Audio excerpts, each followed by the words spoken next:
Man loses his job and decides to go on a journey across the country to find a new path in life. Audio story. Jack Harrison sat on the porch of his small, run-down apartment, staring at the letter in his hands. The words termination of employment seemed to blur together as he read them over and over again. At 34, Jack had spent the last decade of his life as a cop. He had seen it all, the good, the bad, and the ugly. But nothing had prepared him for the crushing blow of losing his job. The circumstances were complicated. An internal investigation had revealed procedural mistakes in a high-profile case. Despite his best efforts, Jack had been made the scapegoat. The department needed someone to take the fall, and Jack had drawn the short straw. The injustice stung, but more than that, the loss of purpose left a void that he didn't know how to fill. Beginning the journey.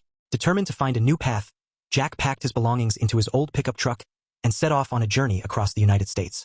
He didn't have a clear destination in mind. He just knew he needed to get away, to start fresh. He drove through bustling cities and quiet towns, each place offering a new perspective but no permanent solutions. Jack took odd jobs along the way to make ends meet. He worked in construction, did some bartending, and even picked up a few shifts as a mechanic. Each job brought its own set of challenges and distractions, but none of them felt right.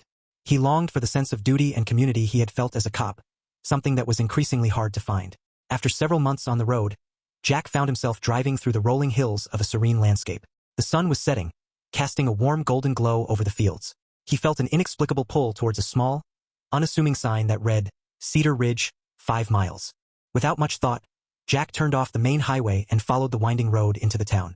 Cedar Ridge was a quintessential small town, the kind that seemed to exist only in movies. It had a single main street lined with quaint shops, a town square with a gazebo, and a sense of calm that Jack hadn't felt in years. He parked his truck outside a local diner and decided to stretch his legs. The diner was a cozy, welcoming place, filled with the aroma of freshly brewed coffee and homemade pies. Jack took a seat at the counter and was soon greeted by a friendly waitress named Molly. Molly was in her late 20s, with curly auburn hair and a perpetual smile. She introduced herself and offered Jack a menu.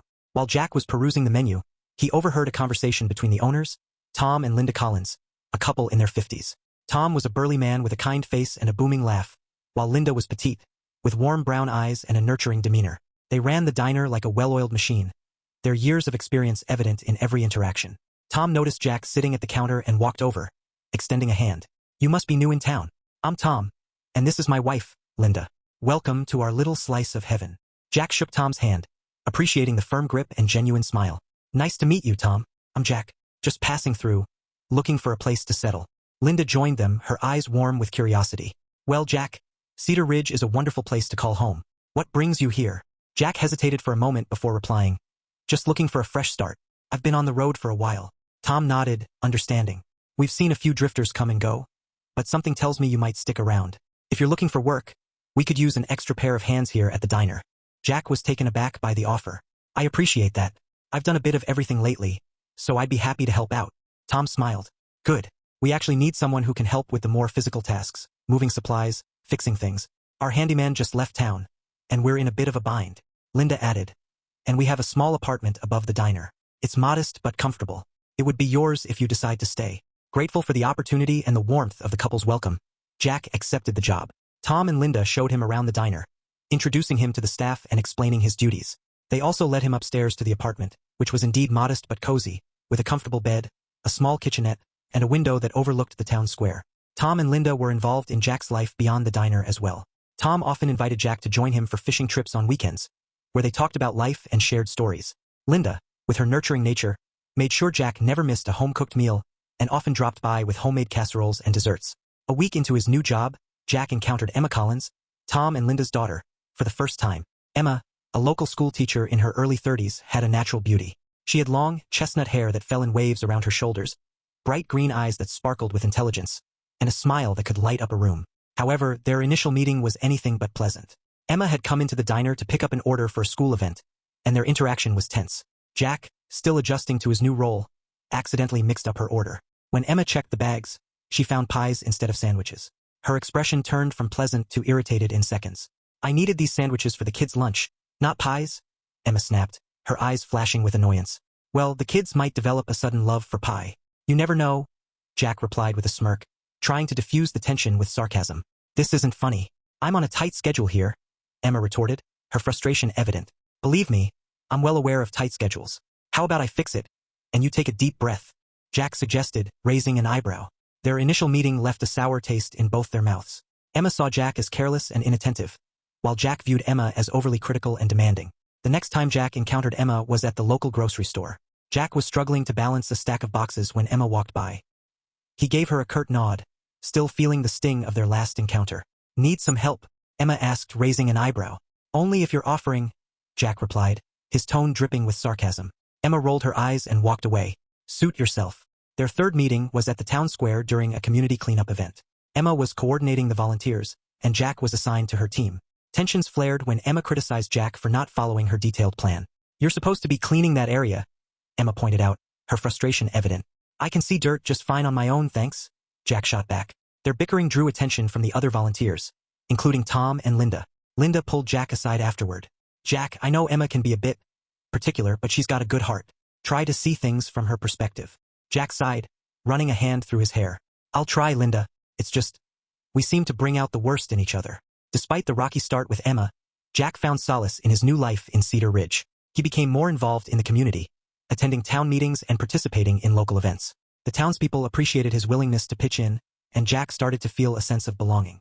Jack's past as a cop remained a secret, known only to Tom, Linda, and Molly. He preferred it that way, wanting to leave the pain and disappointment behind. Cedar Ridge offered him a fresh start, and he was determined to make the most of it. Jack also formed a close friendship with Charlie, the local handyman. Charlie was in his early 40s, with a rugged appearance, sandy blonde hair, and a dry sense of humor.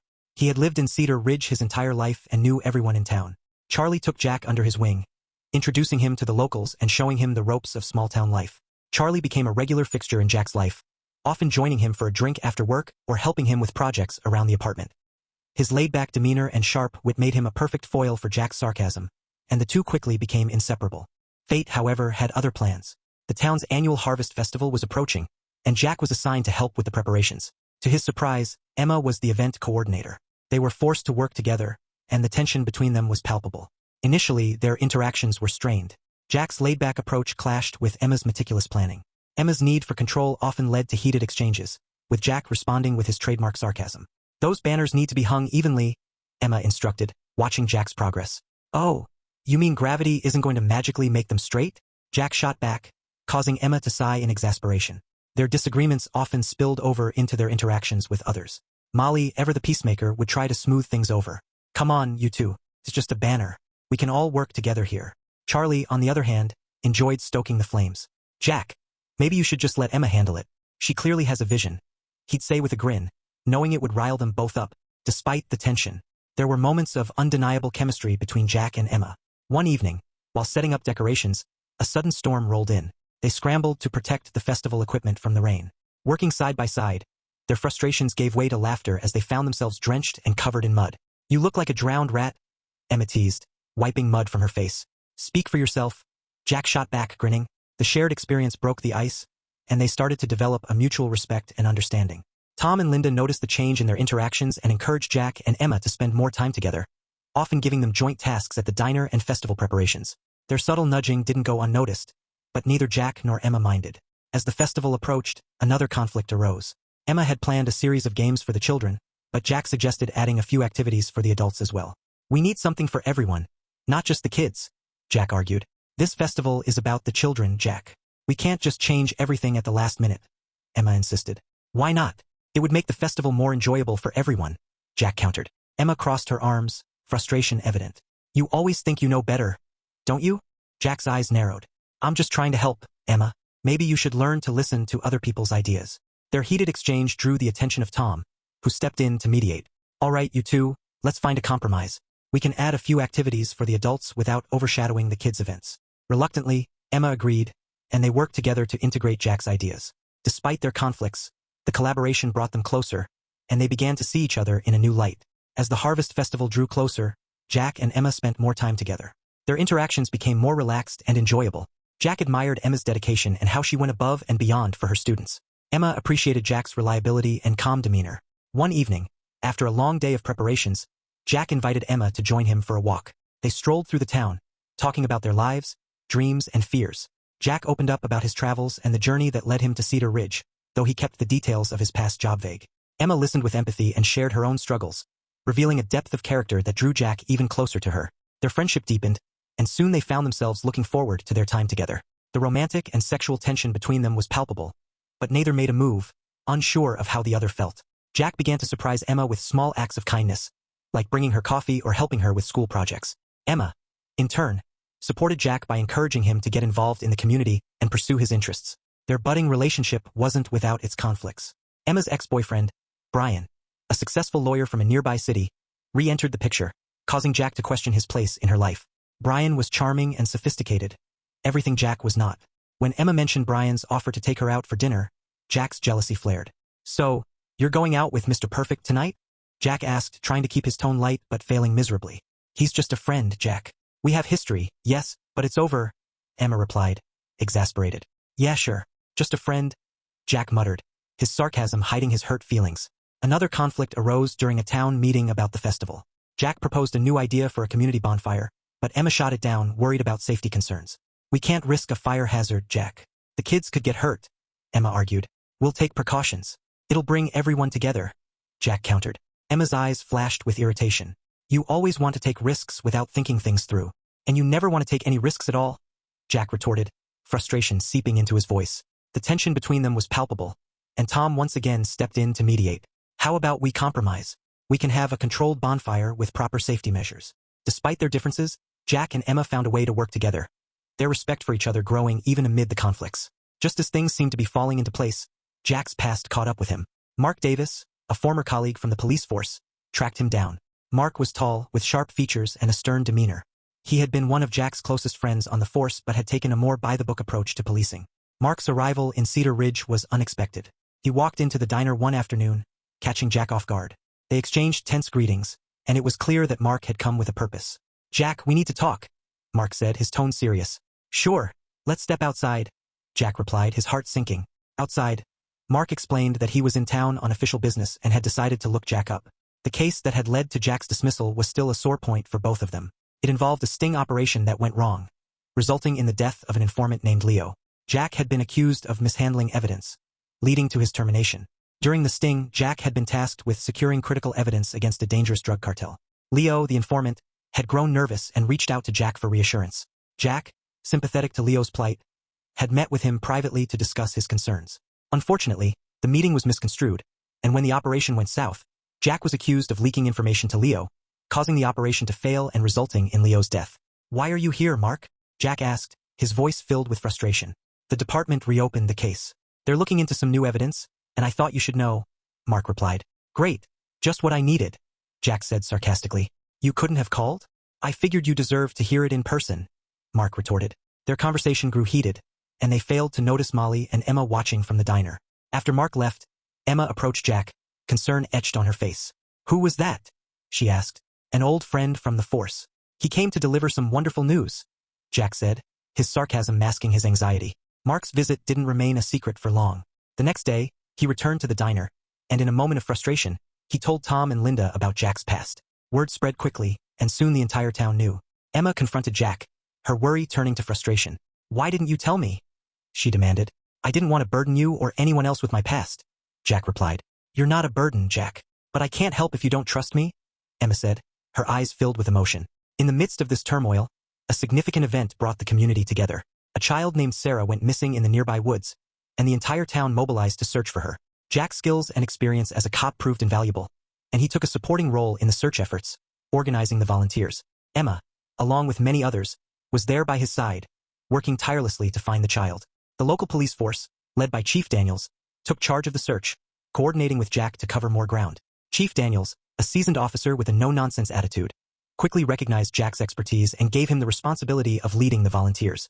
"We need all the help we can get," Chief Daniels said, extending a hand to Jack. "I heard about your background. Let's find this girl together." Jack nodded, appreciating the gesture. "Thanks, Chief. Let's get to work." Jack used his training to organize the volunteers and search strategically. Emma, despite her fear and worry, stayed by his side, showing a strength that impressed Jack. The two worked seamlessly together, their earlier conflicts forgotten in the urgency of the situation. Jack's leadership and calm under pressure helped to keep the volunteers focused. He divided them into groups, assigning specific areas to search and ensuring everyone had proper supplies. Charlie and Tom took charge of their respective teams, while Linda and Molly provided food and support to the searchers. Hours passed with no sign of Sarah, and tension grew among the volunteers. Jack noticed Emma's anxiety and offered a reassuring smile. We'll find her, Emma. I promise. Emma nodded. Her eyes filled with worry but also determination. I know we will. As night fell, Jack and Emma decided to search a particularly dense part of the woods. They trudged through the underbrush, calling Sarah's name. Just when hope seemed to be fading, they heard a faint cry. Did you hear that? Emma asked, her eyes wide with hope. Jack nodded, signaling for silence. They listened intently and heard the cry again, closer this time. They pushed through the thicket and found Sarah, scared but unharmed, huddled beneath a tree. Emma rushed to the child, wrapping her in a tight embrace. Sarah, thank God you're safe. Jack radioed the others, his voice filled with relief. We found her. She's safe. The community's gratitude was overwhelming. Jack's actions reminded everyone, including himself, of the kind of person he was and the value he brought to Cedar Ridge. Emma's respect for Jack grew, and their bond strengthened in the aftermath of the search. The experience solidified Jack's place in the town and brought him and Emma even closer. They realized that their love and partnership were stronger than any challenges they might face. Jack decided to fully embrace his new life, letting go of the guilt and regrets from his past. With Emma's support and the community's acceptance, Jack found a new sense of purpose. He continued to work at the diner and became involved in various town projects. Cedar Ridge had become his home, and the people there had become his family. Jack and Emma made plans for their future together, dreaming of a life filled with love, community, and shared adventures. Their relationship not only transformed their own lives but also had a positive impact on the town, inspiring others to embrace change and support one another. Jack's journey from a lost, disheartened ex-cop to a valued member of Cedar Ridge was a testament to the power of resilience, love, and community. As he stood with Emma, watching another beautiful sunset over the town, he knew that he had found what he had been searching for all along. A place to belong and someone to share it with.